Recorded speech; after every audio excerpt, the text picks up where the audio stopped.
और friends welcome to my channel study blog with Shivendra. देखिए आज की जो वैकेंसी रहने वाली है आप लोगों के लिए वो है असिस्टेंट लॉ ऑफिसर की वैकेंसी रहने वाली है। ये फ्रेशर्स वालों के लिए एक गोल्डन अपॉर्चुनिटी है। जिन्होंने एलएलबी अभी पास आउट किया है वो इस फॉर्म को भर सकते हैं। इससे अच्छा मौका उन लोगों के लिए तो नहीं होगा। इसमें हाईलाइट फीचर्स की अगर हम बात कर लें तो 1 लाख प्लस आपकी सैलरी रहने वाली है। साथ ही साथ कोई भी आपसे एक्सपीरियंस नहीं मांगा गया है, ये भी आप ध्यान रखिएगा। आगे मैं इस वैकेंसी के बारे में डिटेल में बात करूंगा। इससे पहले मैं क्लास के विषय में बात कर लेता हूं। यदि आप किसी भी स्टेट जुडिशरी की प्रिपरेशन कर रहे हैं और क्लास को ज्वाइन करना चाहते हैं तो आप मेरे बताए गए नंबर पे कॉल या व्हाट्सएप करके क्लास को ज्वाइन कर सकते हैं। साथ ही साथ ये हमारा टेलीग्राम ग्रुप है शिवेंद्र लॉ स्टडी के नाम से, इसको भी आप ज्वाइन कर सकते हैं। मैं आपको यह चीज बता दूं कि 3 आपके जो नए एक्ट हैं उसमें से 2 एक्ट मैंने कंप्लीट कर रखा है। बीएससी भारतीय साक्ष्य अधिनियम, दूसरा है आपका बीएनएसएस भारतीय नागरिक सुरक्षा संहिता, इसे भी हमने कंप्लीट कर लिया है। अब जो लास्ट आपका एक्ट है बीएनएस भारतीय न्याय संहिता, इसकी क्लास कल से स्टार्ट होने वाली है। तो जिन भी स्टूडेंट को क्लास ज्वाइन करना होगा वो कॉल करके या व्हाट्सएप करके क्लास को ज्वाइन कर सकते हैं। चलिए अब बात करते हैं वैकेंसी के बारे में। देखिए ये जो वैकेंसी रहने वाली है ये मध्य प्रदेश पश्चिम क्षेत्र विद्युत वितरण कंपनी लिमिटेड इंदौर के द्वारा ये वैकेंसी निकाली गई है। इस वैकेंसी के बारे में आगे बताया गया है। जब हम जाएंगे पेज नंबर 10 पर आप देखेंगे थोड़ा लंबा ये आपका नोटिफिकेशन है। ये आप जाएंगे सहायक विधि अधिकारी या विधि सहायक प्रशिक्षु, ये टोटल आपके 31 आपके पोस्ट निकाली गई है। कितना है? कुल 31 आपकी पोस्ट निकाली गई है। यहां पे आप देखिएगा मध्य प्रदेश पश्चिम क्षेत्र विद्युत वितरण कंपनी लिमिटेड इंदौर के द्वारा कितनी पोस्ट है? एक और फिर एक 4 टोटल पोस्ट निकाली गई है। ठीक है। सेकंड आपका मध्य प्रदेश पूर्व क्षेत्र विद्युत वितरण कंपनी लिमिटेड जबलपुर में कितनी पोस्ट है? 3 9 पोस्ट निकाली गई है। नेक्स्ट थर्ड आपका मध्य प्रदेश क्षेत्र विद्युत वितरण कंपनी लिमिटेड भोपाल के द्वारा कितनी है? टोटल हम कह लें 16 9 3 फिर 19 9। तो टोटल हम अगर हम बात कर लेते हैं तो टोटल कुल मिलाकर आपकी कितनी पोस्ट हो जाती है? 31 पोस्ट ये टोटल आपकी निकाली गई है। आगे चलते हैं। अब हम चलते हैं पेज नंबर 28 पे चलते हैं। 28 पे आते हैं। ये थोड़ा लंबा आपका नोटिफिकेशन है तो थोड़ा सा टाइम लग रहा है। 28 27 हो गया, 28 आएगी। ये आ गया आपका 28। पेज नंबर 28 पे जब आप आएंगे तो यहां पर 8 नंबर पे आपका आएगा सहायक विधि अधिकारी या विधि सहायक प्रशिक्षु के लिए ये निकाला गया है कि क्या योग्यता आपकी होनी चाहिए। ये टोटल आपका हिंदी में नोटिफिकेशन है। ठीक है, इंग्लिश में तो नहीं है लेकिन मैं आपको समझाने का प्रयास करूंगा कि आखिर इसमें क्या क्या चीजें मांगी गई है। ध्यान रखिएगा एलएलबी कहा गया है कि 60% से आपका पास आउट होना चाहिए। कितना होना चाहिए एलएलबी में? आपका 60% होना चाहिए।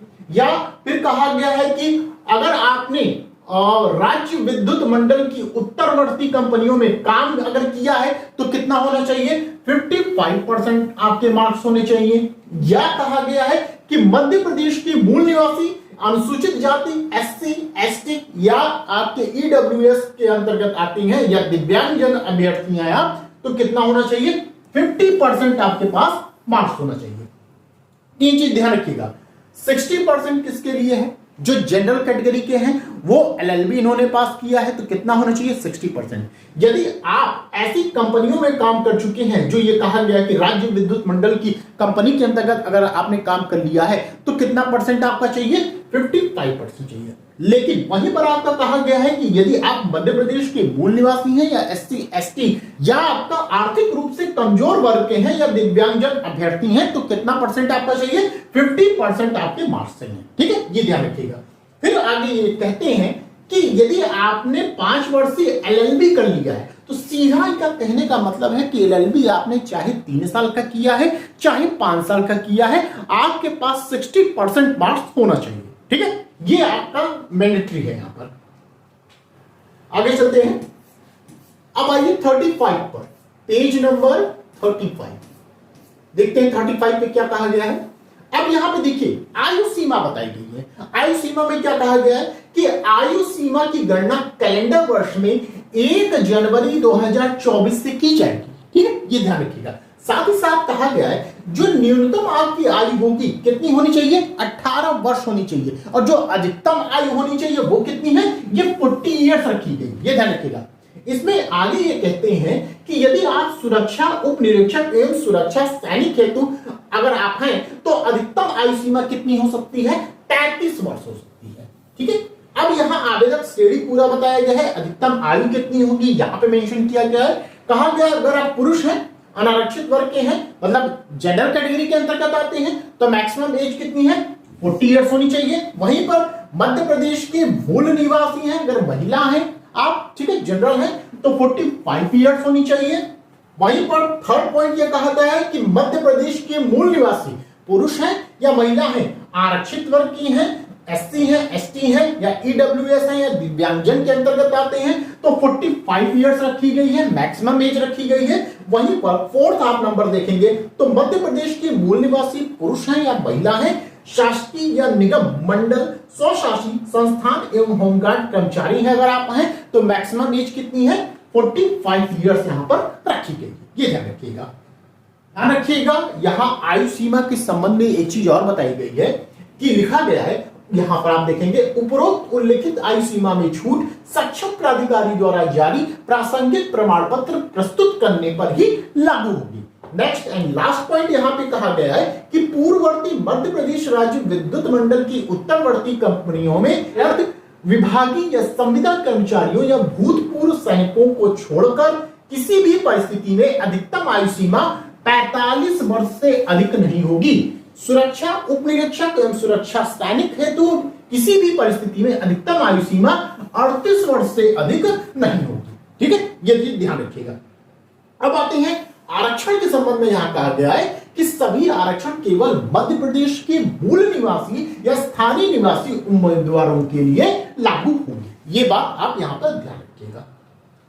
अब देखिए यहां बताया गया है कि चयन प्रक्रिया क्या होगी, कैसे आप सेलेक्ट किए जाएंगे, उसके विषय में बता रहे हैं। यहां पे ये कह रहे हैं कि आवेदकों का संबंधित पद चयन कंप्यूटर आधारित परीक्षा सीबीटी टेस्ट के आधार पर लिया जाएगा। सीबीटी टेस्ट मतलब कंप्यूटर बेस्ड टेस्ट पर होगा। आपसे 100 क्वेश्चन पूछा जाएगा और एक क्वेश्चन 1 नंबर का रहेगा। ये कंप्यूटर बेस्ड रहेगा, ये ध्यान रखिएगा। आगे ये कहते हैं और बहुविकल्पी रहेगा। ठीक है, ऑप्शन आपको दिए जाएंगे, उसमें से आपको क्लिक करना होगा। सेकंड कहते हैं कंप्यूटर आधारित परीक्षा हेतु पदवार पाठ्यक्रम पृथक से प्रसारित किया जाएगा। अभी देखिए जो पाठ्यक्रम आपका है, जो 100 क्वेश्चन पूछे जाएंगे, कहां से पूछे जाएंगे, ये आपका अभी यहां पे नहीं बताया गया इस नोटिफिकेशन में। इसके लिए अलग से आपका बताया जाएगा और जब बताया जाएगा मैं आपको सूचित कर दूंगा। आपको सूचना तभी मिलेगी जब आप मेरा चैनल सब्सक्राइब किए रहेंगे और बेल आइकन ऑन किए रहेंगे, तभी आपको सूचना मिलेगी, अन्यथा नहीं मिल सकती है। ठीक है, तो प्लीज आप चैनल को सब्सक्राइब कीजिएगा।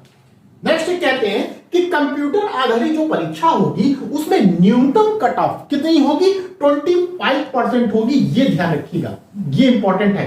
कितना आपको लाना है, न्यूनतम आपको 25% लाना होगा।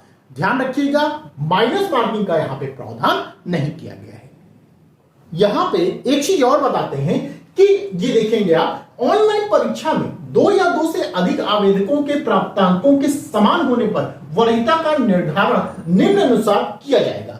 मान लीजिए 2 या 2 से अधिक ऐसे स्टूडेंट हैं जिनके मार्क्स बराबर हैं, तो उनका चयन कैसे किया जाएगा, उनको सेलेक्ट कैसे किया जाएगा, उसके विषय में बता रहे हैं। कह रहे हैं जन्म तिथि के अनुसार अधिक आयु वाले आवेदक को प्राथमिकता दी जाएगी। ठीक है, उसको प्रेफरेंस ज्यादा दिया जाएगा। सेकंड कहते हैं सामान्य जन्म तिथि अगर हो गई मान लीजिए, तो आहारकारी परीक्षा में अधिक अंक वाले आवेदक को प्राथमिकता दी जाएगी। ठीक है, एंड थर्ड कहा जा रहा है एक या एक से अधिक आवेदकों के उपरोक्त दोनों शर्तों के समान होने पे, मान लीजिए ये दोनों शर्तें समान हो रही हैं, तो जरा कहा गया कि कक्षा 10वीं में जिसने अधिक अंक पाया है उस आवेदक को प्राथमिकता दी जाएगी। क्लियर बात, ध्यान रखिएगा। जो कंप्यूटर आधारित परीक्षा होगी, सीबीटी आपका टेस्ट होगा, वो कहां होगा, मध्य प्रदेश राज्य के शहरों में आयोजित किया जाएगा। ठीक है, ये ध्यान रखिएगा।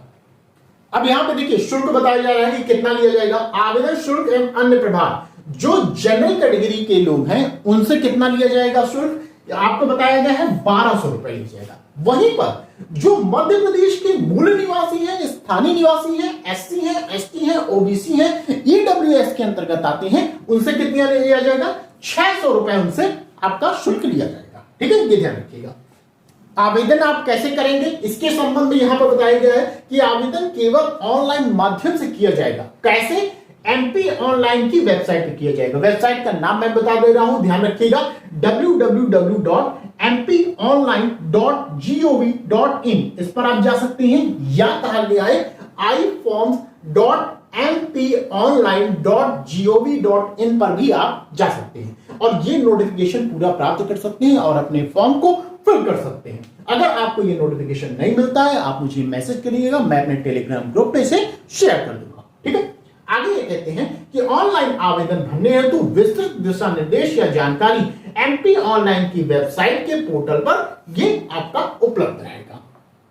देखिए, एक जानकारी आपके लिए बहुत इंपॉर्टेंट है। ये कहा गया कि आवेदक द्वारा ऑनलाइन आवेदन के साथ जब आप आवेदन भर रहे हैं, फॉर्म भर रहे हैं अपना, तो दस्तावेज अपलोड किया जाना आवश्यक है। और उस दस्तावेज में क्या क्या चीजें होंगी ये एक बार आप लोग पढ़ लीजिएगा। जैसे कक्षा 10वीं की आपकी क्या लगेगा, अंक सूची लगेगा, मार्कशीट वहां पर लगेगा, तो ये सब चीजें आपका लगेगा, एक बार इसे जरूर आप पढ़ लीजिएगा। ठीक है, अब देखते हैं फॉर्म कब से स्टार्ट हो रहा है, लास्ट डेट क्या है, इसके विषय में बताया गया है कि ऑनलाइन आवेदन जो आपका स्टार्ट हो रहा है वो आपका 24 दिसंबर 2024 से स्टार्ट हो चुका है। लास्ट डेट क्या है, ध्यान से सुन लीजिए, 23 जनवरी 2025 इसकी लास्ट डेट रखी गई है। और कहा गया है कि यदि ऑनलाइन आवेदन में सुधार करने हैं तो समय सीमा क्या रखी गई है कि 20 जनवरी से लेकर 25 जनवरी तक आप सुधार कर सकते हैं उसमें। अगर किसी प्रकार की त्रुटि आपसे हो गई है तो आप इन डेट के बीच में उसे सुधार कर सकते हैं।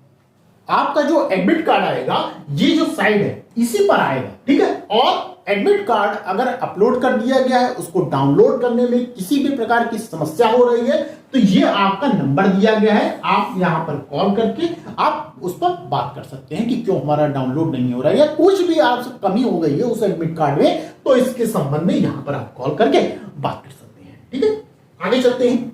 देखिए, जो पोस्ट है आपकी उसकी सैलरी कितनी रहने वाली है, जैसा कि हमने थंबनेल में आपको बता रखा है। देखिए, सैलरी आपकी जो पोस्ट है आपके, ध्यान रखिएगा, पोस्ट कौन सी आपकी, ये है सहायक विधि अधिकारी या विधि सहायक प्रशिक्षु, ये आपकी पोस्ट रहने वाली है। सैलरी जो मिनिमम आपकी रहने वाली है वो 32,800 रुपए से लेकर 1,03,600 तक ये आपकी सैलरी रहने वाली है। ये लेवल जो है ये 8 रहेगा। जो प्रशिक्षण अवधि होगी, जो ट्रेनिंग होगा वो कितना है, वो 1 साल तक यहां पर रहने वाला है।